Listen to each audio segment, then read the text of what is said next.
What is retro gaming? Retro gaming is a passion, a love. The memories that we have when growing up as kids, the smiles that it puts on our faces still to this day. Everyone has a bit of retro gaming inside them. From the days of waking up in the mornings on a Saturday, riding to the closest video store, hiring out an old Nintendo game, playing it non-stop all day Saturday and Saturday night, having sleepovers at friends' houses, waking up early the next morning and playing it non-stop on Sunday, just to get your full $5 worth of hiring that video game out. Those were the days. I feel privileged growing up in an era of where all these home consoles started coming out, from the Atari to the Nintendo, Super Nintendo, the Mega Drive, the 64 and the PlayStations. Those were great times growing up.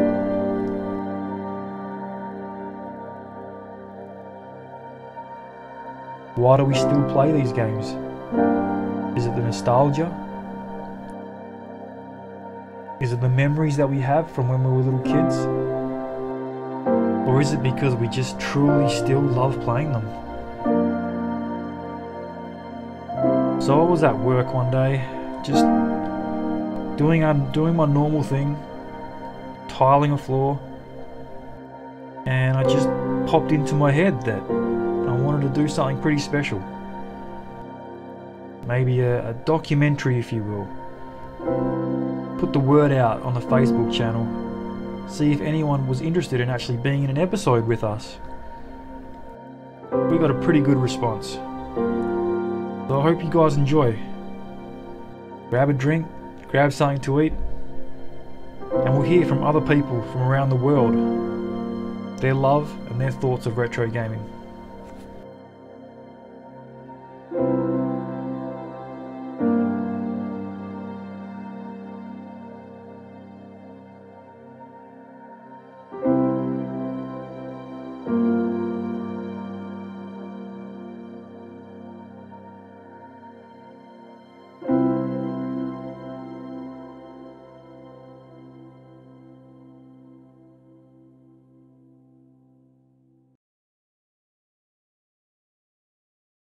Retro games for me, video games in general, began at a very young age for me.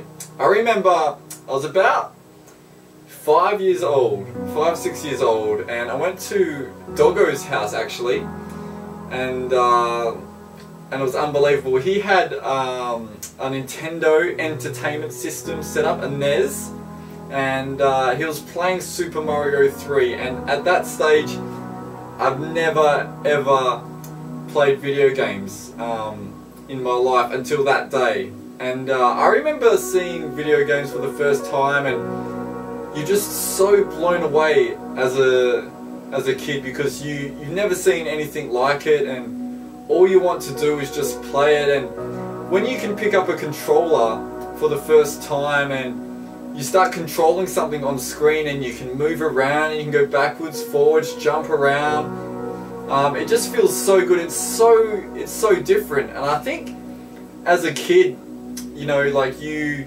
can't really control much in your life, I guess. You know, everything's kind of done for you, school. But video games gave you that sense of control as a kid. And I just remember playing Super Mario 3 was the first game I've ever played, and what a game to play. Like, I look back and I still think that's an amazing game. First memory of video gaming was probably the Commodore 64, like fantastic. It was a tape RAM computer where you had to play the tape first, and it lasted about 45 minutes, then you had to rewind, and only then could you play the game. It's really old and really long-winded, but it was awesome, and I highly recommend Commodores. First ever experience retro gaming, I think, was probably when we got the Atari. My mum and dad purchased the Atari 2600 and a little TV. It was like the only TV we had in the house, and it was friggin' tiny. And I always remember hooking up the Atari when I was like, I don't know, 6 or 7 maybe. There's actually a photo I'll put up in this video of me chilling out on the ground playing River Raid. River Raid was myself and Josh's favourite game on the Atari, and we couldn't get enough of it, you know, going and dodging through all the stuff, and I remember getting fueled as well, and that game was just such a classic, and I actually haven't even played it in like 20 odd years and I still haven't played it, but I would love to play that again. But that's a great memory I have of playing Atari, and to be honest, it's just popped up into my head right now, a memory of my mum who was recently passed away, and I even remember her sitting down and playing the Atari, and the way she was going, you know, crazy over it. That's actually a memory that has just popped up, even talking about this, and it's quite sad. But that's a fantastic memory right there of Mum playing the Atari, and I don't think I'll ever forget that. My first memory of video gaming was when I was 4 years old, actually, and I didn't really know anything about gaming at all. But then, like, my dad just came home one day and he got something out the boot of his car. It was big and box-shaped, and he brought it into the living room. And I remember taking it out of the bag, and it was a Nintendo Entertainment System with Rob the robot, that little robot that picked up the gyroscopes and moved it around and stuff. It was awesome, and I remember just playing Mario Brothers and being absolutely awe-inspiring. It was so incredible, the experience I had, and yeah, that was my first and strongest memory of video gaming. So I would probably say that my first gaming memory as a child would have to be playing Sega. What is it? Sega Master System, that's right. And playing Sonic the Hedgehog, all the jumping through the coins, all the little round things, and ding ding. That was pretty cool. I wouldn't have a clue how to play it now. And also playing California games. So I was awesome at the BMX. My sister was awesome at the skating. So of course she always wanted to do roller skating. I always wanted to do BMX, and we just had to take turns. That was definitely my first retro gaming experience in the lounge room on the big old-fashioned box TV. My first game experience that I can remember in my brain was playing Pac-Man on the Atari 2600. It is a horrible game by other normal human being standards, but to me, I absolutely love that game still to this day, even though I did talk about it from time to time. Basically, it's my first memory that I have of video gaming, and it's a very funny story about it as well. My father was a huge Atari 2600 fan, insane 2600 fan, and I'm gonna prove that with this story. Atari controllers, when they were made back in the early 80s, were notorious for breaking just by breathing on the damn things. They definitely found their niche with broken controllers and upped the ante with the 5200 controllers, but the 2600 ones sometimes failed straight out the box. So we were living in Philadelphia, Pennsylvania at the time, the city of brotherly love, and the controller broke, and he wanted to play his damn Pac-Man. So, no joke, he walked, I think, 1.5 miles in a blizzard in the city to KB toy stores, because it was the nearest toy store that he could find that was opened. Walks there, buys a controller, walks back home, the damn thing is broke out of the box. So what does my insane father do? He grabs the receipt, grabs the controller, walks another 1.5 miles in a blizzard to the KB toy store that was still open, and got another controller. Walked back home, and he got his 2600 on. So my passion of video gaming and video gaming collecting in general, and how it could be a weird quirk in my brain, I know where I get it from. It's my father. First memory of video gaming, when I was, well, obviously very little, I remember getting a Game Boy for Christmas with Tetris and Mario Land as it was at the time, and I got one of those magnifying glasses with a light, and I just stay up all night just playing Mario. My first console that I played was probably the Sega Genesis. my earliest memories of console gaming are of Alex Kidd and Sonic the Hedgehog. Probably like most 4-year-olds, I couldn't pass the motorbike stage on Alex Kidd, so naturally I have fonder memories of Sonic.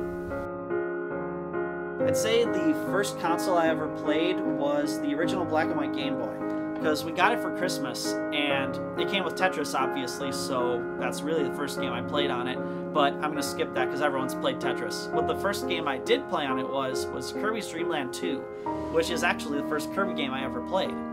And we got it at, I believe it was Target in the Game Boy section. And I was just playing it. I didn't even realize you could copy abilities. I thought you just suck up and spit out enemies.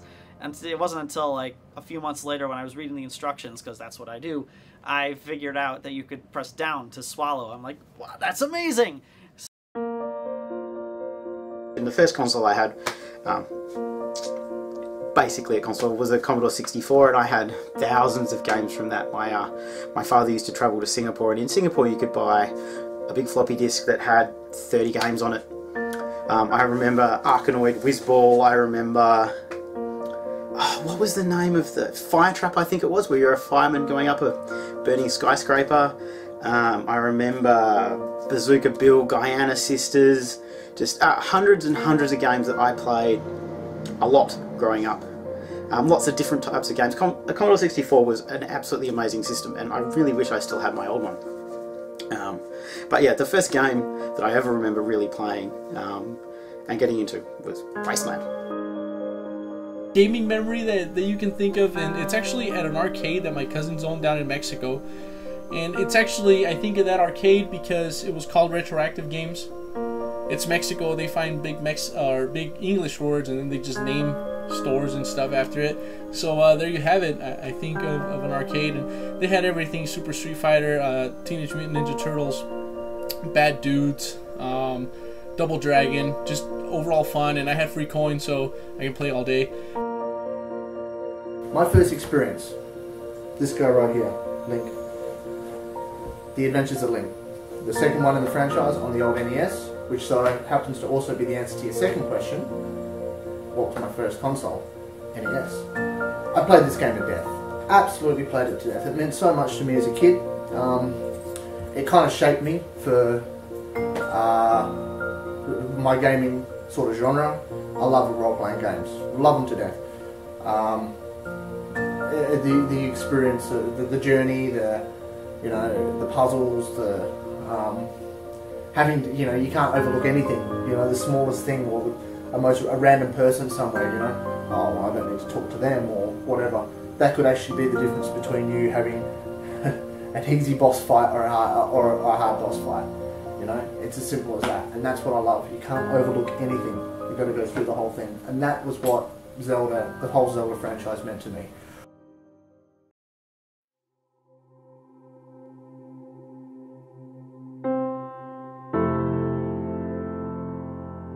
As you can see, we come from all different walks of life. All grew up in different cities, different countries even. But we all have that one thing in common: our first memory of gaming. It's been fantastic hearing all your stories of when you first played a game from when you were little kids. This is why we do it. The awesome memories, the fun times, and the pure love for retro gaming. I hope you guys enjoyed this part 1 of a documentary, one of the biggest projects we've ever done. Once again, thank you for all that were involved in this video, and thank you for watching.